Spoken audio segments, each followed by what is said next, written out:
Hello बच्चों, स्वागत है आप सबका गोपालगंज शिक्षा विभाग के इस ऑनलाइन प्लेटफॉर्म पे। मैं फिर से रंजीत कुशवाहा, आपका फिजिक्स का टीचर।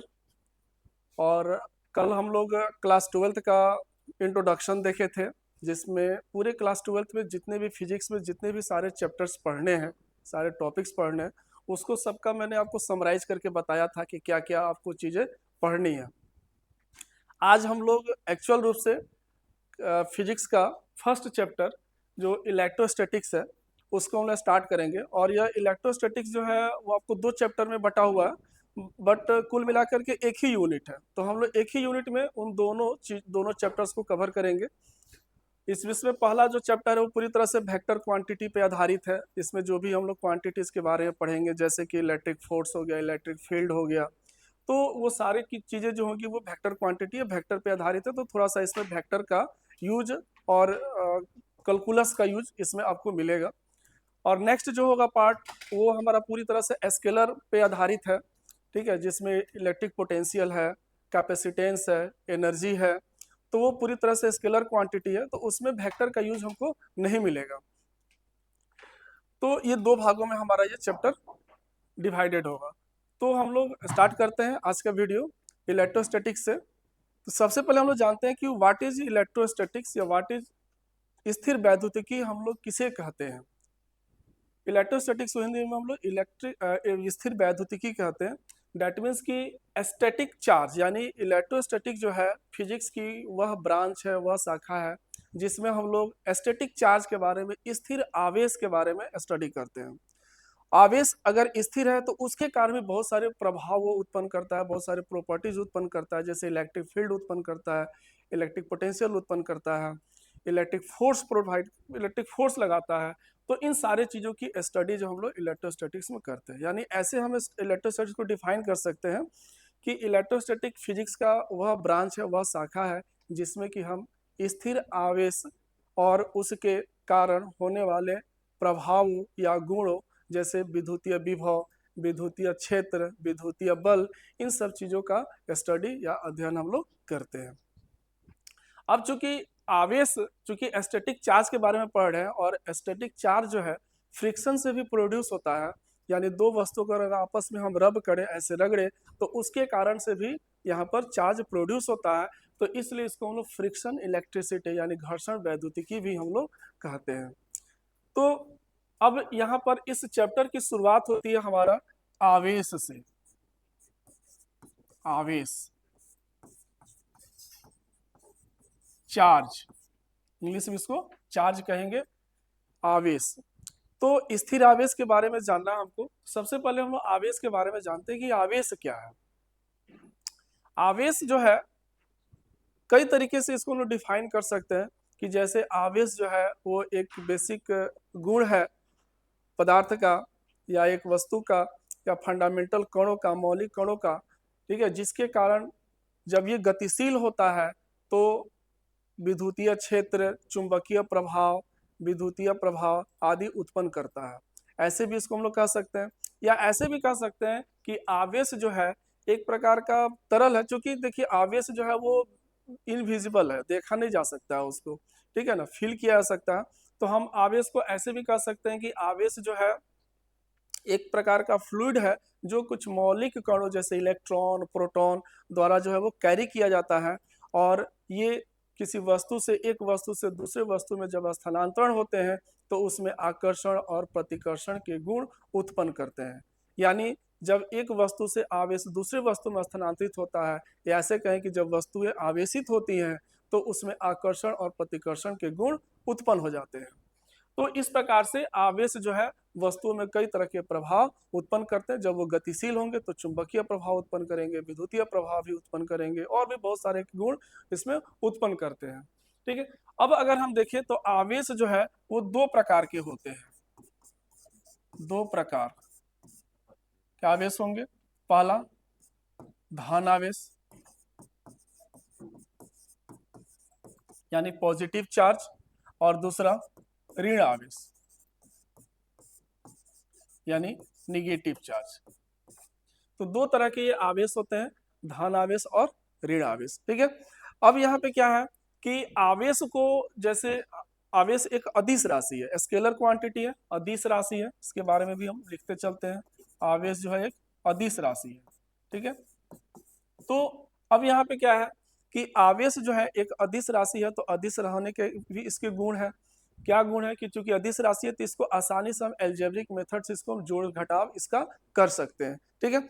अब आवेश के अगर हम इस प्रॉपर्टीज पर आगे बढ़ेंगे, लेकिन उससे पहले कुछ और भी चीजें बता दें आपको आवेश के बारे में, कि अगर आवेश जो है, जैसे मान लेते हैं कि दो वस्तुओं को हम आपस में ऐसे रगड़ते हैं, एक वस्तु हो गई यहाँ पर ए और एक दूसरी वस्तु हो गई यहाँ पर बी, ठीक है। अब ये दो वस्तुएं हैं, तो प्रारंभ में क्या है कि इस वस्तु पर, जैसे हम अभी यहाँ देखें कि दो आवेश है, धन आवेश और ऋण आवेश। तो सामान्यतः किसी भी वस्तु में धन आवेश और ऋण आवेश दोनों एक दूसरे के अगर बराबर है तो उस वस्तु को हम लोग कहते हैं कि वो न्यूट्रल है, उदासीन है। यानी जितनी मात्रा में उस पर धन आवेश है उतनी ही मात्रा में उस पर ऋण आवेश भी है, तो दोनों एक दूसरे को कैंसिल आउट कर देते हैं और इस तरह से वो वस्तु कही जाती है कि वो उदासीन है। लेकिन अगर किसी भी वस्तु पर धन आवेश की मात्रा अधिक है, ऋण आवेश की मात्रा कम है, तो अगर धन आवेश की मात्रा अगर अधिक है तो उसको कहें कि वो वस्तु धन आवेशित है, या धनायन भी उसको कहते हैं। और अगर यहाँ पर ऋण आवेश की मात्रा अधिक है तो कहेंगे कि वो वस्तु जो है वो ऋण आवेशित है, ठीक है, यानी उसमें ऋण ऋण आवेश की मात्रा अधिक है। तो अगर मान लेते हैं कि यहाँ पर जो दो वस्तु हम ले रहे हैं ए और बी, और दोनों वस्तुएं न्यूट्रल है, उदासीन है। अब क्या करते हैं कि दोनों को हम एक दूसरे से रब करते हैं, रगड़ते हैं। तो रगड़ते हैं तो ज्यादा पॉसिबिलिटी है कि एक वस्तु में से आवेश निकल करके जो होगा वो दूसरी वस्तु में स्थानांतरण हो जाएगा, ठीक है। और जब एक वस्तु से आवेश कुछ दूसरे वस्तु में स्थानांतरण होगा तो फिर क्या होगा कि एक वस्तु पर एक प्रकार के आवेश की मात्रा अधिक हो जाएगी और दूसरे प्रकार की आवेश की मात्रा कम हो जाएगी। तो जिस प्रकार के आवेश की मात्रा उस पर अधिक होगी उस प्रकार का वो वस्तु आवेशित कहा जाएगा। यानी अगर इस पर धन आवेश की मात्रा अधिक हो गई या इस पर ऋण आवेश की मात्रा अधिक हो गई तो कहेंगे कि वस्तु ऋण आवेशित हो गई, और अगर इस पर धन आवेश की मात्रा अधिक हो गई तो कहेंगे कि वस्तु ये धन आवेशित हो गई। तो इस प्रकार से वस्तु को रब करने से आवेशों का स्थानांतरण होता है और वस्तुएं जो होती है एक धन आवेशित और एक ऋण आवेशित में कन्वर्ट हो जाती है, ठीक है। अब आवेश जो है, अभी जैसे हमने आपको बताया कि आवेश जो है एक मतलब मौलिक कणों द्वारा कैरी किया जाता है। तो आवेश जो मौलिक कणों द्वारा कैरी किया जाता है, जैसे मौलिक कण हो गए इलेक्ट्रॉन, प्रोटॉन, तो आवेशों की जो सबसे न्यूनतम मात्रा होती है उसको कहते हैं आवेश की मौलिक इकाई। आवेश की मौलिक इकाई, मौलिक इकाई का मतलब क्या है कि आवेश की वह न्यूनतम संभावित मात्रा, जो सबसे कम, जो संभव से संभव सबसे कम मात्रा जो पॉसिबल हो, उसी को हम लोग आवेश की मौलिक इकाई कहते हैं। और यह आवेश जो होता है वो इलेक्ट्रॉन द्वारा कैरी किया जाता है उतनी कम मात्रा, यानी एक इलेक्ट्रॉन पर जो आवेश होगा उसको हम लोग आवेश की मौलिक इकाई कहेंगे। तो आवेश पर इलेक्ट्रॉन पर जो आवेश होगा 1.6 इंटू 10⁻⁻19 कूलम का आवेश इलेक्ट्रॉन पर पाया जाता है, और यह ऋण आवेश के रूप में पाया जाता है, इसलिए -1.6 इंटू 10⁻⁻19 कूलम आवेश जो होगा इलेक्ट्रॉन पर होगा, और इसी को आवेश की हम मौलिक इकाई कहेंगे। अगर हम प्रोटॉन पर देखें तो प्रोटॉन पर जो आवेश की मात्रा होगी, ठीक है, वो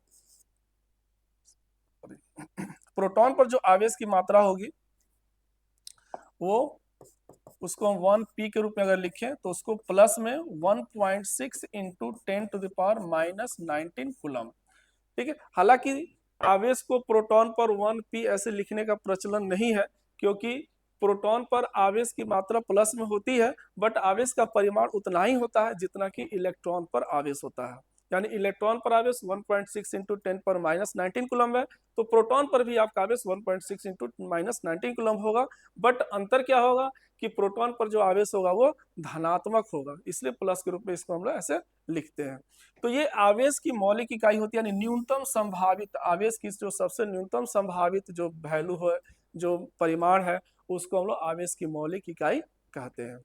अब यहाँ पर फिर से हम अपने पुराने एग्जाम्पल पर आते हैं कि जैसे यहाँ पर हमने दो वस्तुएं लिया था ए और बी, और दोनों को हमने रब किया, ठीक है। तो रब करने से क्या होगा कि एक वस्तु में से कुछ आवेश दूसरे वस्तु में स्थानांतरित होगा। अब आवेश के रूप में स्थानांतरित, क्योंकि आवेश जो है वो इलेक्ट्रॉन प्रोटॉन द्वारा कैरी किया जाता है, तो यहाँ से स्थानांतरित होने का मतलब है कि या तो इलेक्ट्रॉन स्थानांतरित होगा या प्रोटॉन स्थानांतरित होगा।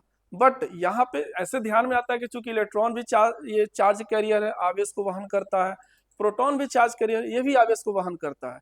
लेकिन क्या जब दो वस्तु को हम आपस में रब करेंगे तो एक वस्तु से दूसरी वस्तु पे इलेक्ट्रॉन ट्रांसफर होगा या प्रोटॉन ट्रांसफर होगा या दोनों ट्रांसफर हो सकते हैं? तो इसका जवाब है कि जब भी यहाँ से दो वस्तुओं को हम रब करेंगे तो सिर्फ जो है वो यहाँ पर इलेक्ट्रॉन का ही ट्रांसफर होगा, प्रोटॉन का ट्रांसफर कभी नहीं होता है। प्रोटॉन एक वस्तु से दूसरे वस्तु पर स्थानांतरित नहीं होती है, ये आप बिल्कुल हमेशा ध्यान में रखेंगे।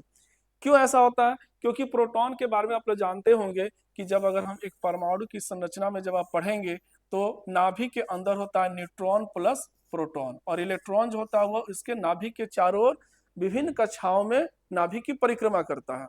तो प्रोटॉन जो हो गया वो नाभिक के अंदर हो गया, तो नाभिक के अंदर से प्रोटॉन का निकलना इतना आसान नहीं है कि दो वस्तुओं को रब किए और उसमें से प्रोटॉन नाभिक से बाहर आ गया, ऐसा संभव नहीं है।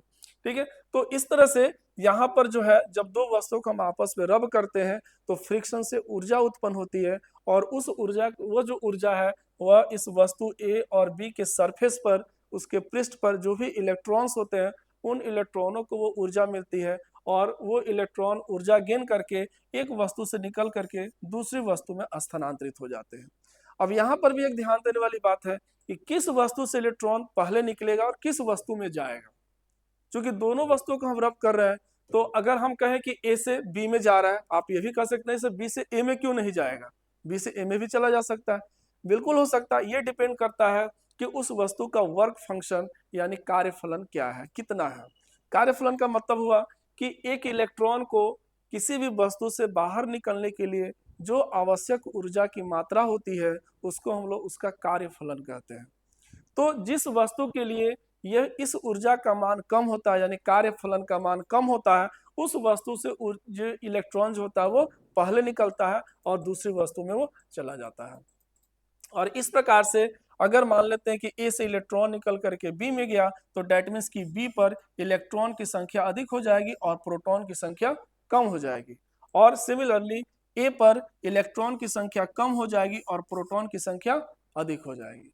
तो जिसपे इलेक्ट्रॉन की संख्या अधिक हो जाएगी उस पे इलेक्ट्रॉन यानी इलेक्ट्रॉन निगेटिव चार्ज को कैरी करता है, ऋण आवेश को कैरी करता है, तो इसलिए इस बी वस्तु पर आवेश की मात्रा, ऋण आवेश की मात्रा अधिक हो जाएगी और वस्तु बी जो होगा वो ऋण आवेशित हो जाएगा।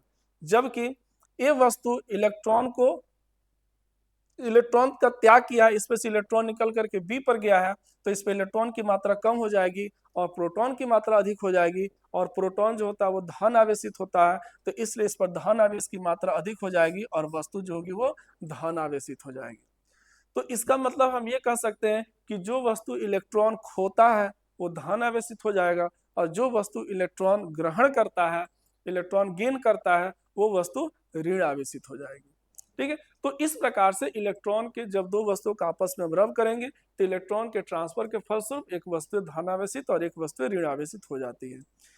कभी भी जब भी दो वस्तु को रब करेंगे तो प्रोटॉन का कोई स्थानांतरण नहीं होगा। जैसे यहाँ पर हम देखें, एक वस्तु धन आवेशित हुई, दूसरी वस्तु ऋण आवेशित हुई, लेकिन कहीं भी इसमें प्रोटॉन ना ही मूव किया है, ना कोई गेन किया है, ना कोई लॉस किया है। ठीक है, तो प्रोटॉन की संख्या से या ये इलेक्ट्रॉन के ट्रांसफर से ही वस्तु आवेशित होती है, प्रोटॉन से उसका कोई फर्क नहीं पड़ता है।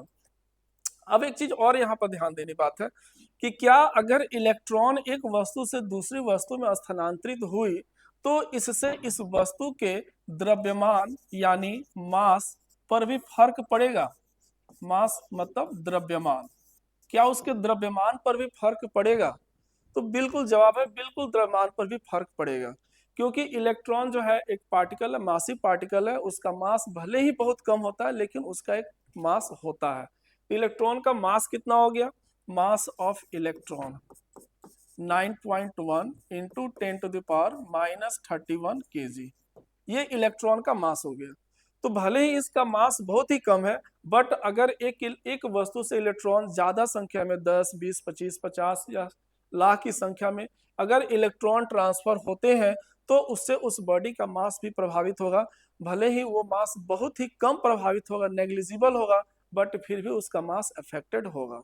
जैसे अगर सपोज कीजिए कि अगर ये वस्तु बी जो है इलेक्ट्रॉन को गेन करती है, तो इलेक्ट्रॉन गेन करती है तो इसका मतलब है कि इसका मास इंक्रीज होगा और ए का मास जो होगा वो डिक्रीज होगा, क्योंकि ये इलेक्ट्रॉन लूज कर रही है तो इसका मास घटेगा और इसका मास बढ़ेगा। कितना मास बढ़ेगा और कितना मास घटेगा, इसको हम यहाँ पर ऐसे कैलकुलेट कर सकते हैं। नंबर ऑफ इलेक्ट्रॉन्स वो कितना लूज किया, नंबर ऑफ इलेक्ट्रॉन्स कितना गेन किया, उसके आधार पर हम उसके मास को हम यहाँ पे कैलकुलेट कर सकते हैं। जैसे एक के द्रव्यमान में कमी, कितनी कमी होगी, तो इलेक्ट्रॉन का मास यानी मास ऑफ इलेक्ट्रॉन इनटू खोए गए, या ऐसे कह सकते हैं कि इलेक्ट्रॉन का mass into number of electrons lost, कितना वो इलेक्ट्रॉन खोता है, कितना वो इलेक्ट्रॉन त्याग करता है, उसकी संख्या से इलेक्ट्रॉन के मास में मल्टीप्लाई कर देंगे तो ए के द्रव्यमान में कमी निकल जाएगी। और जितनी मात्रा में इसके द्रव्यमान में कमी होगी, बी उतना ही द्रव्यमान को गेन करेगा। यानी बी के लिए अगर हम देखें यहाँ पर कि बी का जो है वो कितना यहाँ पे मास में गेन होता है, बी के द्रव्यमान में वृद्धि, तो बी के द्रव्यमान में कितनी वृद्धि हो जाएगी, तो number of mass of electron into number of electrons gain, जितना वो इलेक्ट्रॉन गेन करेगा उसमें इलेक्ट्रॉन के मास से मल्टीप्लाई कर देंगे तो बी के द्रव्यमान में वृद्धि नहीं हो जाएगी।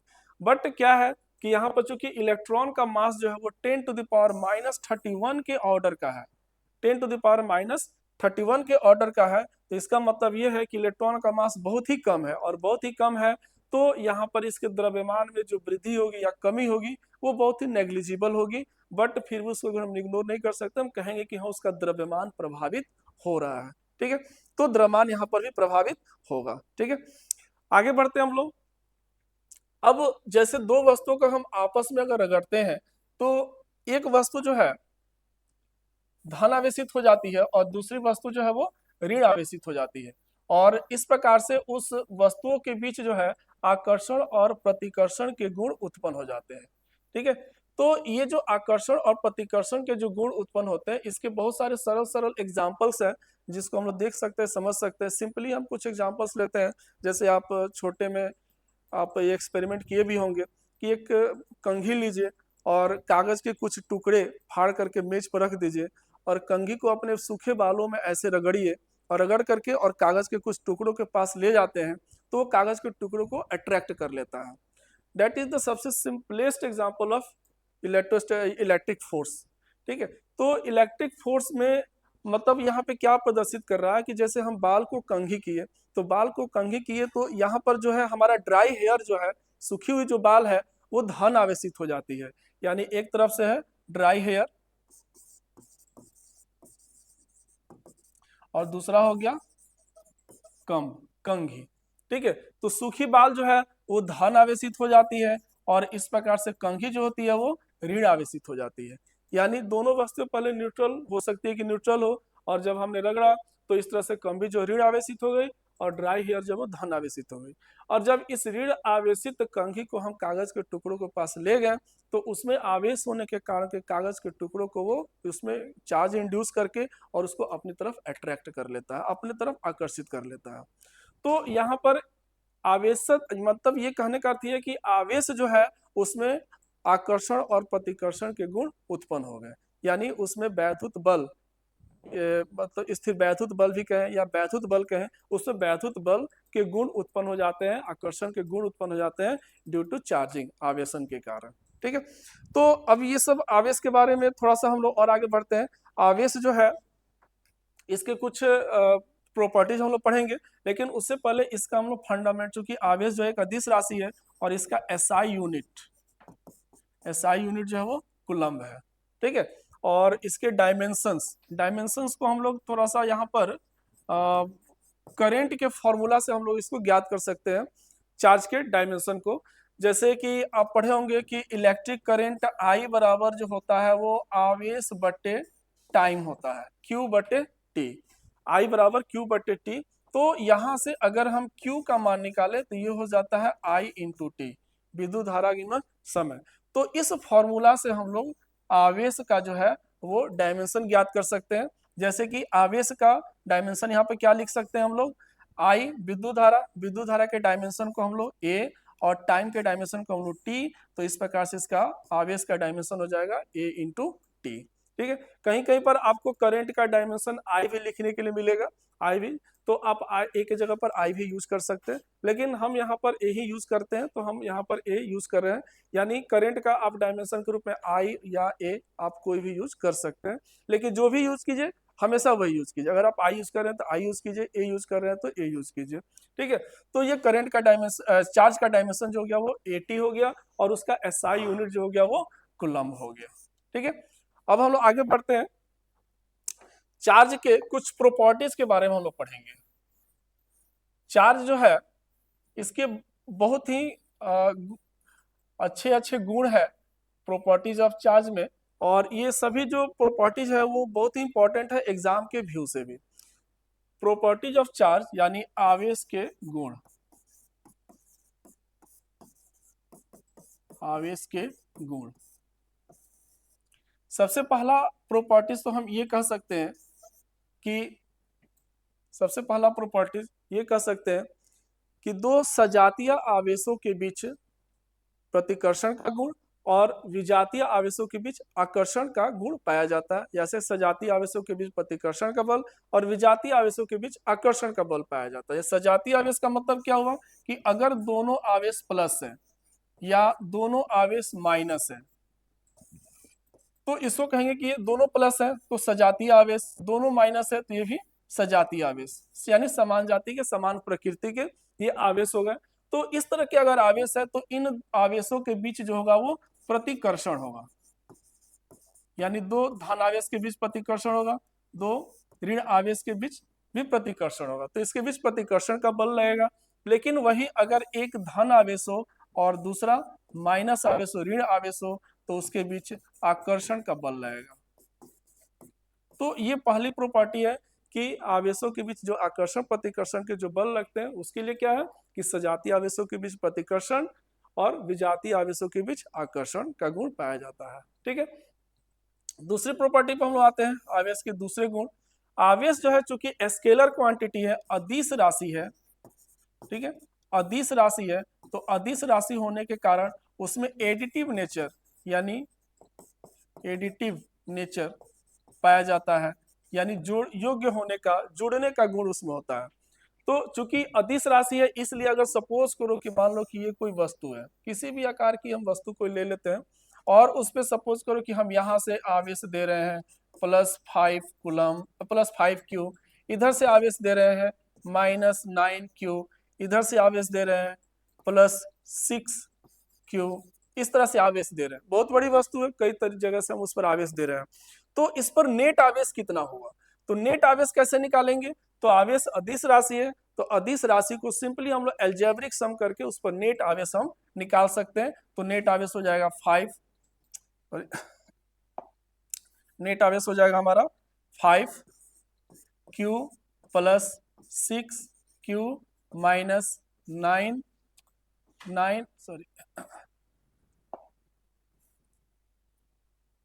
-9Q, ठीक है। तो इस प्रकार से हम लोग इसका सम कर लेंगे, तो ये हमारा 11 और -9 तो +2Q हमारा चार्ज यहाँ पर मिलेगा। तो इसका मतलब है कि इस वस्तु पर नेट जो चार्ज है वो +2Q है। तो ये कैसे हो पाया, क्योंकि आवेश अदिश राशि है और इसका हम आसानी से एल्जेब्रिक सम कर सकते हैं। तो किसी भी वस्तु पर जो भी आवेश दिया जा रहा हो उस सबका अगर हम एल्जेब्रिक सम कर देंगे तो उस वस्तु पर नेट आवेश जो है हमारा निकल जाता है। तो इसी को हम लोग युज्य प्रकृति, आवेश की युज्य प्रकृति कहते हैं। तीसरा जो है कंजर्वेशन लॉ, संरक्षण सिद्धांत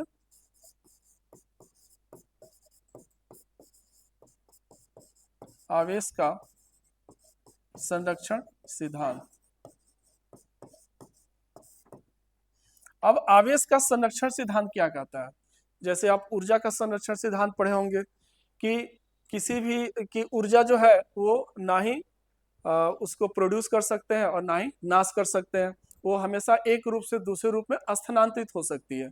उसी प्रकार से आवेशों के बारे में भी ये नियम लागू होता है कि आवेश जो है, ठीक है, वो अगर कोई वियुक्त निकाय है तो उस पर दिया गया कुल आवेश हमेशा संरक्षित रहता है, ना ही वो कोई वियुक्त निकाय है उस वियुक्त निकाय पर दिया गया जो भी आवेश होगा वो हमेशा संरक्षित रहेगा, ना वो घटेगा ना बढ़ेगा। लेकिन क्या अभी हम बोले वियुक्त निकाय, वियुक्त को इंग्लिश में कहेंगे आइसोलेटेड। आइसोलेटेड वस्तु हो गई या कोई सिस्टम हो गया, ठीक है, इसी को हम हिंदी में लोग कहेंगे वियुक्त। तो आइसोलेटेड का मतलब है कि अपने परिवेश से बिल्कुल उसको अलग थलग कर देना, यानी उस आवेश का प्रभाव सराउंडिंग्स पर ना पड़े और सराउंडिंग्स का प्रभाव उस आवेश पर या उस वस्तु पर ना पड़े। ऐसा ना हो कि सराउंडिंग से आवेश उस वस्तु में आ जाए और उस वस्तु से आवेश निकल करके सराउंडिंग्स में चला जाए। तो अगर ऐसा हो रहा है तो वो आइसोलेटेड नहीं है। आइसोलेटेड तब कहा जाएगा कि उसका आवेश सराउंडिंग्स में नहीं जा रहा है और सराउंडिंग से आवेश उस पर नहीं आ रहा है। तो इस तरह से वस्तु को रखा गया है कि आइसोलेटेड है, कहीं से भी आवेश उस पर न आ रहा है न जा रहा है, तो उस वस्तु का जो जितना भी आवेश होगा वो हमेशा संरक्षित रहेगा, न घटेगा न बढ़ेगा। टोटल का टोटल उसका चार्ज हमेशा उतना कंजर्व रहेगा। इसी को कहेंगे कि आवेश जो है ना ही हमारा प्रोड्यूस होता है और ना ही उसका नाश होता है। वो भले एक वस्तु से दूसरी वस्तु पर स्थानांतरित हो सकती है, लेकिन उसका जो टोटल चार्ज होगा, उस सिस्टम का जो टोटल चार्ज होगा वो हमेशा कांस्टेंट रहेगा, नियत रहेगा, संरक्षित रहेगा। तो ये आइसोलेटेड बॉडी के यानी कोई भी वियुक्त निकाय होगी तो उसका कुल आवेश जो होगा वो हमेशा संरक्षित रहता है। ठीक है, तो ये आवेश के संरक्षण सिद्धांत हो गए। तो ये बिल्कुल ऊर्जा के संरक्षण सिद्धांत की तरह है। और ये जो है आवेश का संरक्षण सिद्धांत एग्जाम में आपका बहुत बार पूछ चुका है कि आवेश का संरक्षण सिद्धांत को लिखने के लिए, ठीक है, तो 2 नंबर के क्वेश्चन में ये बहुत बार आता है, आया हुआ है। तो इसको आप लोग ध्यान में रखेंगे, आवेश का संरक्षण सिद्धांत। और नेक्स्ट जो है वो हमारी एक प्रॉपर्टी है last, quantization of charge. Quantization of charge यानी कहें हम आवेश का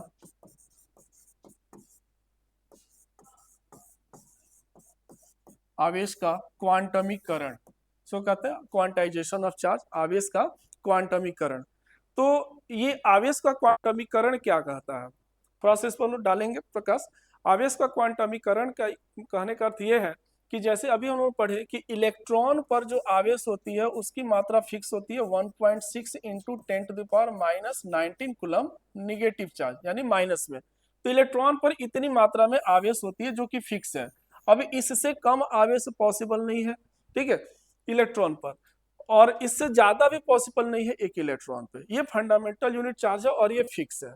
और हम ये भी पढ़े हैं कि कोई भी वस्तु अगर आवेशित होती है तो उस पर इलेक्ट्रॉन या तो मतलब इलेक्ट्रॉन गेन करेगा या इलेक्ट्रॉन लॉस करेगा। तो इलेक्ट्रॉन अगर वो प्राप्त करेगा तो इलेक्ट्रॉन की संख्या भी निश्चित होगी, 10 इलेक्ट्रॉन जाएगा, 20 इलेक्ट्रॉन जाएगा, 50 इलेक्ट्रॉन जाएगा, 100 इलेक्ट्रॉन जाएगा।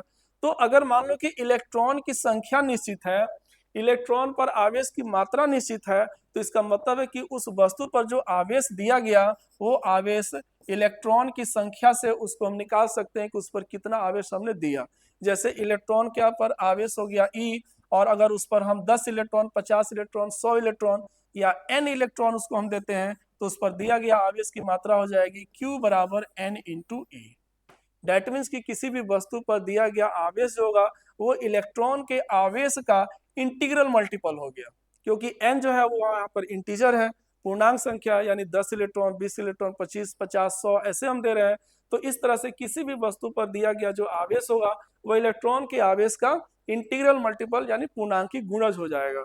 और इसी को हम लोग कहते हैं आवेश का क्वांटमीकरण, यानी आवेश जो है वो क्वांटमीकृत होते हैं, यानी एक निश्चित आवेश की मात्रा के इंटीग्रल मल्टीपल होते हैं, पूर्णांकी गुणज होते हैं। यानी किसी वस्तु पर दिया गया आवेश आवेश के एक मौलिक इकाई का पूर्णांकी गुणज होता है और इसी को आवेश का क्वांटमीकरण कहते हैं। तो डेट मीन्स कि किसी वस्तु पर अगर हम आवेश का मान लिखें तो हम लिख सकते हैं कि उस पर 5e के बराबर इलेक्ट्रॉन है, या 10 इलेक्ट्रॉन के बराबर आवेश है उस पर, या 50 इलेक्ट्रॉन के बराबर आवेश है, या 200 इलेक्ट्रॉन के बराबर आवेश है, 1000 इलेक्ट्रॉन के बराबर आवेश है, ऐसे लिख सकते हैं। लेकिन अगर हम ये लिखें कि किसी वस्तु पर आवेश की मात्रा √2e है तो ये संभव नहीं है, क्योंकि यहाँ पर √2 यानी इलेक्ट्रॉन जो हुआ वो पॉसिबल नहीं है कि एक वस्तु पर इतना इलेक्ट्रॉन पास करे।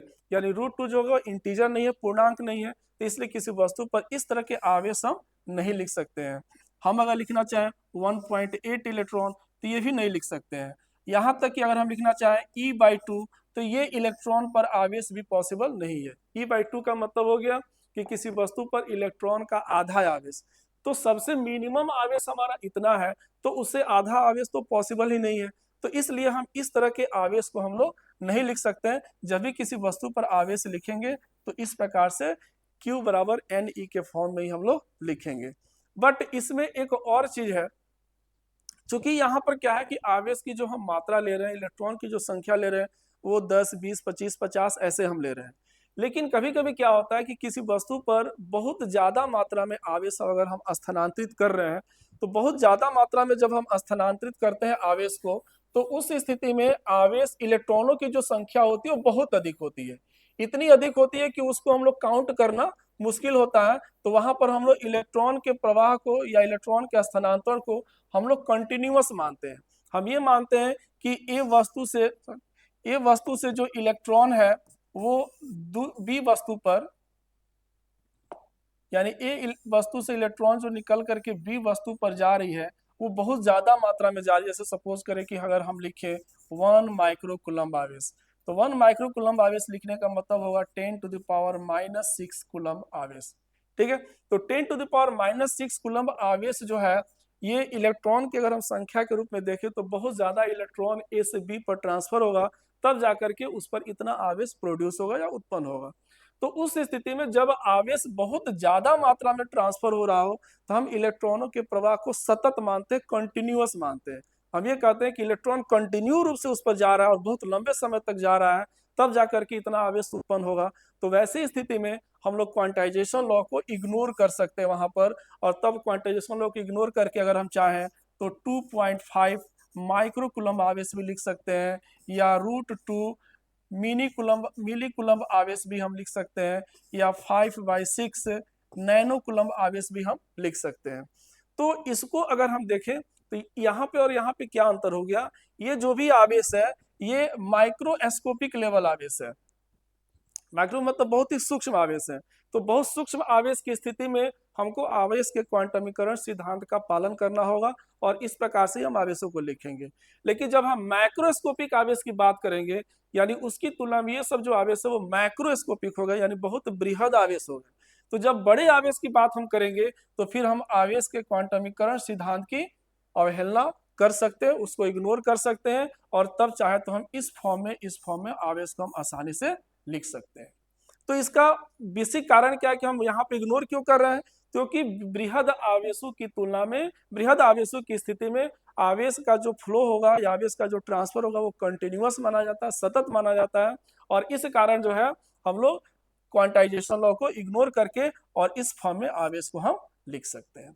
तो ये हमारा एक बहुत ही इंपॉर्टेंट फॉर्मूला यहाँ से मिलता है, Q बराबर N×E आवेश का क्वांटमीकरण का ये फॉर्मूला। और आगे हम लोग नेक्स्ट क्लास में Q बराबर NE फॉर्मूला का उपयोग करेंगे। ठीक है, और इस फॉर्मूला पर हम लोग कुछ क्वेश्चंस वगैरह करेंगे, और क्वेश्चंस करके इसमें देखेंगे कि हाँ इससे इलेक्ट्रॉन की संख्या, या अभी जो उन्होंने बताया कि एक वस्तु से दूसरी वस्तु पर बृहद आवेश ऐसे स्थानांतरित हो रहा है तो फिर वहां पर कितने इलेक्ट्रॉन्स हो रहे हैं, तो इससे ये पता चलेगा कि बृहद आवेश की स्थिति में इलेक्ट्रॉन की कितना ट्रांसफर करना पड़ता है। तो आगे के हम लोग क्लास में इस पर कुछ एग्जांपल्स करेंगे और इसके कॉन्सेप्ट को और अच्छे से समझने का प्रयास करेंगे। आज का क्लास यही तक समाप्त होता है। Thank you.